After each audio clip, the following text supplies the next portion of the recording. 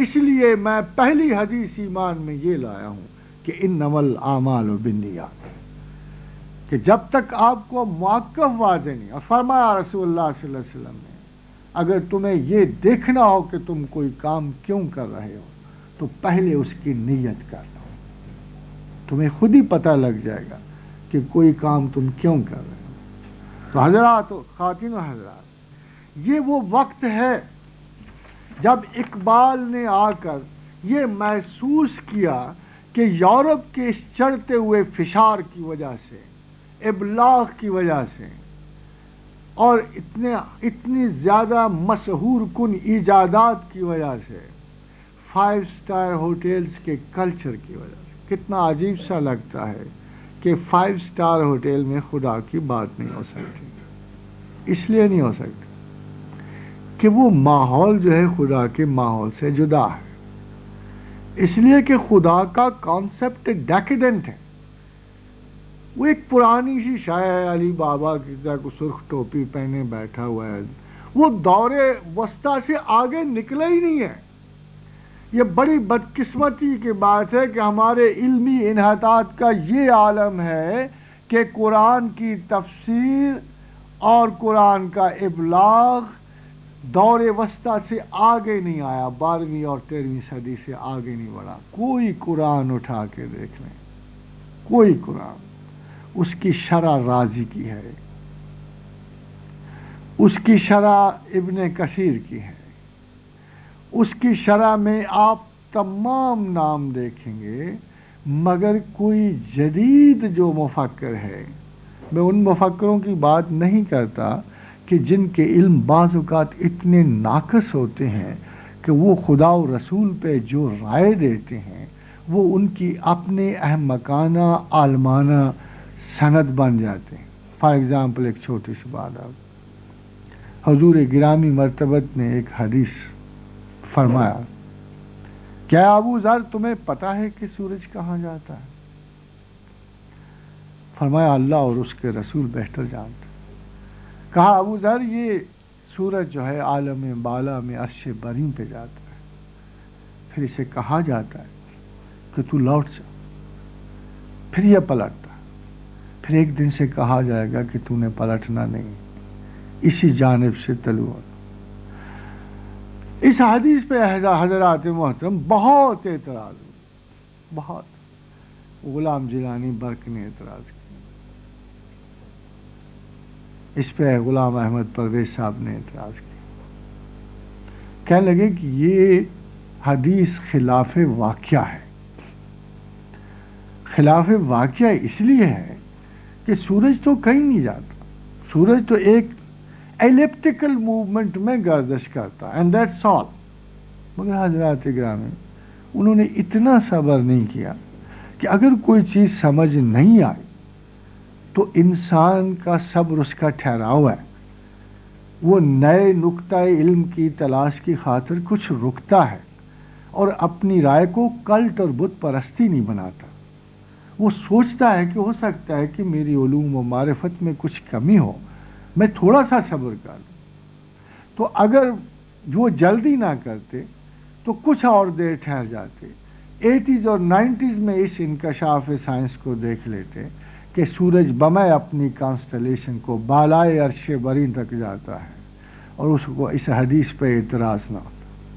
تو موسٹلی جو ہمارے علماء اس دور میں پیدا ہوئے، بجائے علمی فکر میں اضافے کے وہ مزید انحطاط کا باعث بن گئے۔ وہ اس طرح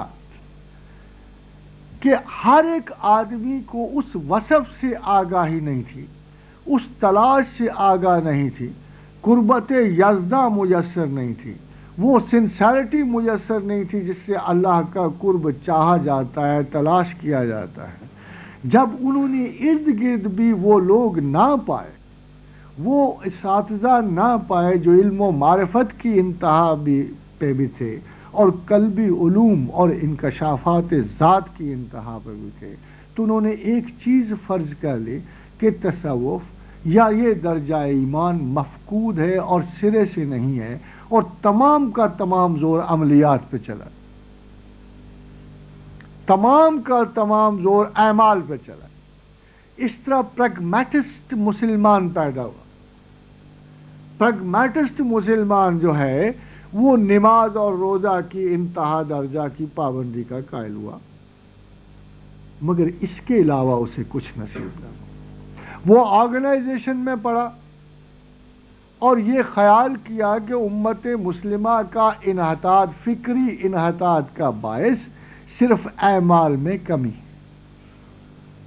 سو انہوں نے بہترین کوششیں کی دین کو آرگنائز کر کے، انجمنیں بنا کے دین کو اپلفٹ کیا۔ Over 70 years not a single organization has worked good.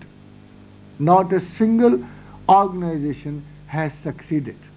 یہ ان چیزوں سے مقابلہ کیجئے کہ 10 اور 15 سالوں میں ان صوفیہ استاد نے، چاہے وہ غزالی تھے، چاہے علی بن عثمان حجویری تھے، چاہے عبد القادر جیلانی تھے، انہوں نے ایک پوری کائنات اسلام بدل دی۔ مگر یہاں یہ ہوا کہ جن لوگوں نے 70 سال سے آرگنائزیشن عملیت کی بلڈ کی، وہ امت مسلمہ کو کوئی فرق نہ ڈال سکے، انحطاط جاری رہا۔ حضرات گرامی، یہ انحطاط اس لیے جاری ہے کہ power is not the purpose of religion. یہ انحطاط اس لیے جاری کہ خدا کے بغیر دین کا کوئی مقصد نہیں، اور جب لوگوں کے دلوں سے آرزو و طلب و جستجو پروردگار اٹھ جائے تو تمام دین جو ہے بالکل اسی طرح ہے جیسے کرسچن میس اور ویسپر ہے۔ تمام دین جو ہیں اپنے اپنے ایک ضابطہ اور اصول پہ قائم ہیں۔ ہم کسی دین کو اس لیے برا نہیں کہتے کہ وہ دین نہیں، وہ ایک نظام ضرور ہے، وہ تبت کا لاما ہو یا کسی جوئش آرڈر ہو، فری میسنری ہو یا افریقہ کے شامان ہو، they all believe in their religion. That's what is so peculiar about Islam. حضرات کرام، اگر سارے مذاہب کا مقصد as they say was God، تو پھر سارے مذاہب کی اپروچز جو ہیں ان کو کیوں نہیں کوئی لوگ اپنا سکتے؟ Why don't I accept Christianity? Why don't I accept Judaism? Why don't I become a Buddhist? میں ہنایان کیوں نہیں جوائن کر لیتا؟ مہایان آرڈر کیوں نہیں جوائن کر؟ میں جینا کیوں نہ ہو جاؤں؟ بڑے بڑے خوبصورت ہیومینیٹیرین فلاسفیز موجود ہیں دنیا میں، اور اگر وہ تمام کے تمام یہ کلیم کرتے ہیں کہ ان کا تفکر، ان کا خیال جو ہے بیسیکلی خدا کی طرف جاتا ہے، but they have never achieved God. Islam اہل دل کی مجبوری ہے۔ وَمَنْ يَبْتَغِي غَيْرَ الْإِسْلَامِ دِينًا فَلَنْ يُقْبَلَ مِنْهُ، جو اللہ کو چاہتے ہیں اسلام ان کی مجبوری ہے کہ اگر کسی اور مذہب سے بھی خدا مل جائے تو اسلام ضروری نہیں رہتا۔ جس کو خدا چاہیے اس کو ہر صورت مسلمان ہونا پڑے گا، اس کے بغیر کوئی چارہ نہیں۔ چاہے ایک عرب مسلمان جو ہے وہ خدا تک نہ پہنچے، مگر جس کو خدا چاہیے اس کو ہر قیمت پہ اسلام قبول کرنا پڑے۔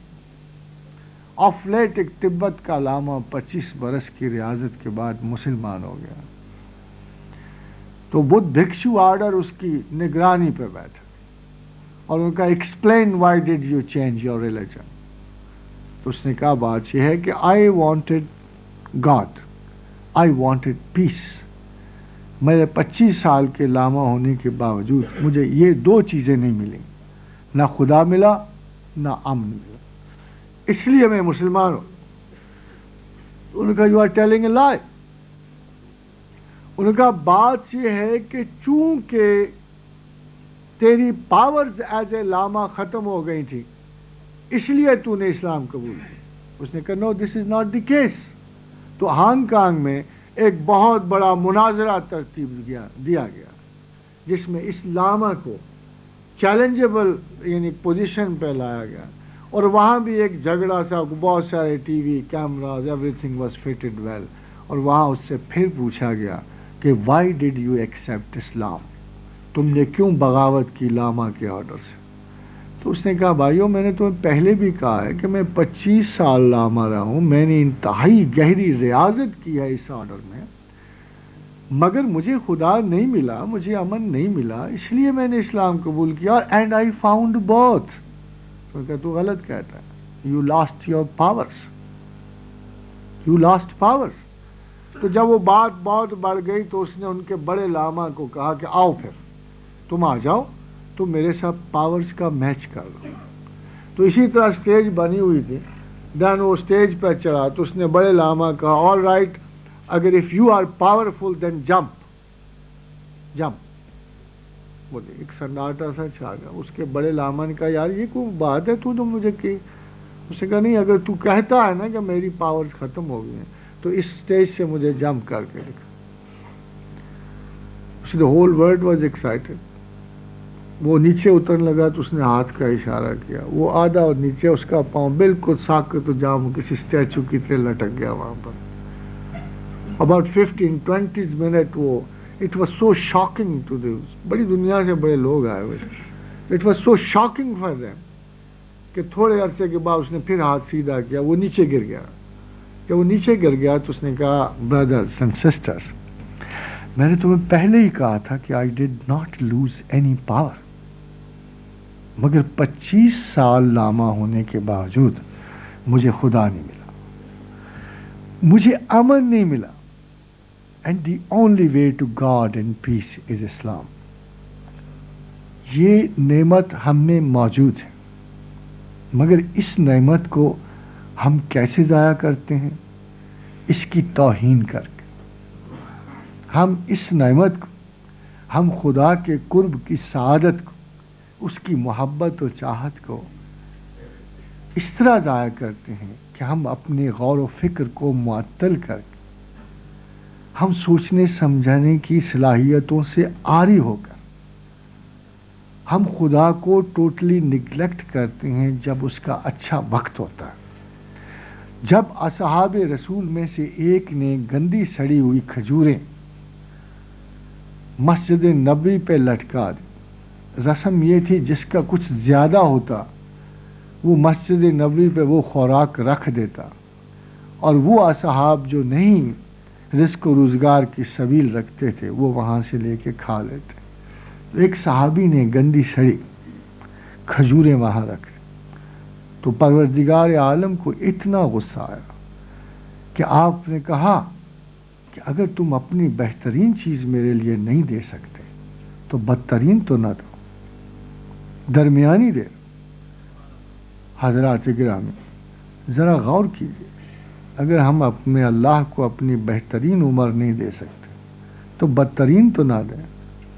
جب سماعت نہیں رہی، جب بشارت نہیں رہی، جب زندگی کے تمام لذائذ ترک ہو گئے، sons test, sons eyes, sons every thing, اور اس مجبوری، اور جب دنیا نے ہمیں ریٹائر کر دیا، بہترین صلاحیتیں ہم نے دنیا کو دیں، اور پھر دنیا نے ایک دن ہمیں کہا کہ بڑے میاں اب ینگ بلڈ کی ضرورت ہے، اب آپ گھر جائیے، اللہ اللہ کیجیے، آپ ریٹائر ہوئے۔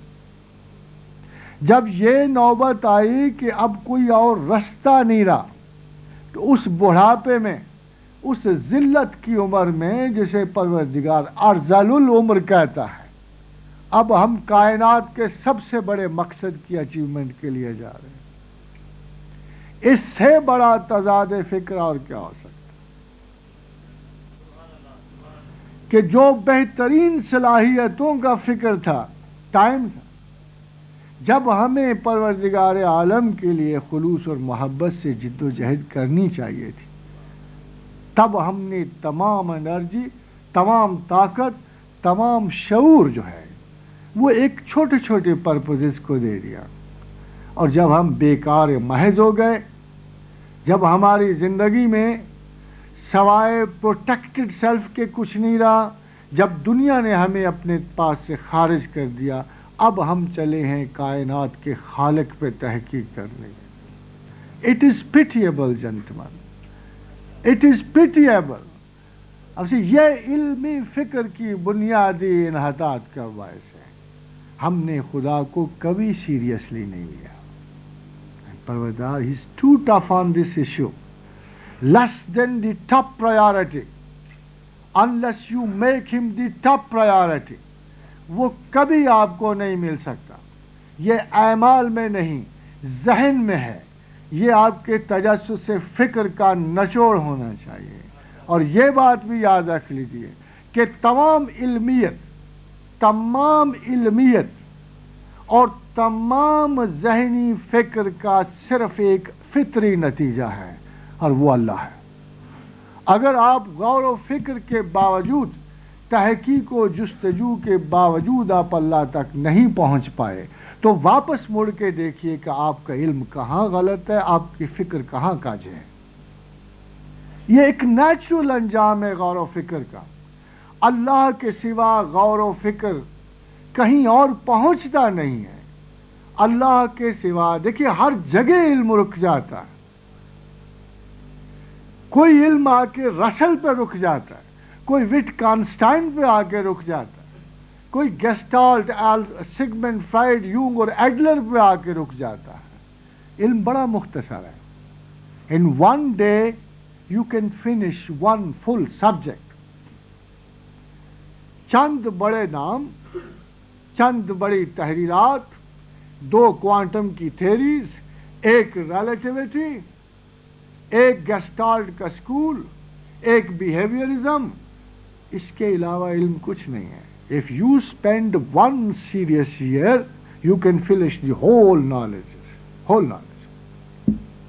علم اتنا زیادہ نہیں ہے۔ مدتیں گزری، انسان نے تحقیق و جستجو میں اتنی برسکلی ترقی نہیں کی۔ آپ اندازہ کیجیے 1876 کے قریب the first creator of the law of relativity is equal to mc square کا رول دیا گیا کہ energy can be converted into matter and vice versa is also true. اور آج 1997 تک بھی دوسرا لا کنفرم نہیں ہوا۔ آج تک بھی اتنی سلو موومنٹ ہے، اب جا کے کہیں فیوژن اسٹیبلش ہوا ہے انرجی کا، جو آئنسٹائن نے کہا۔ 150 years have gone, 150 years.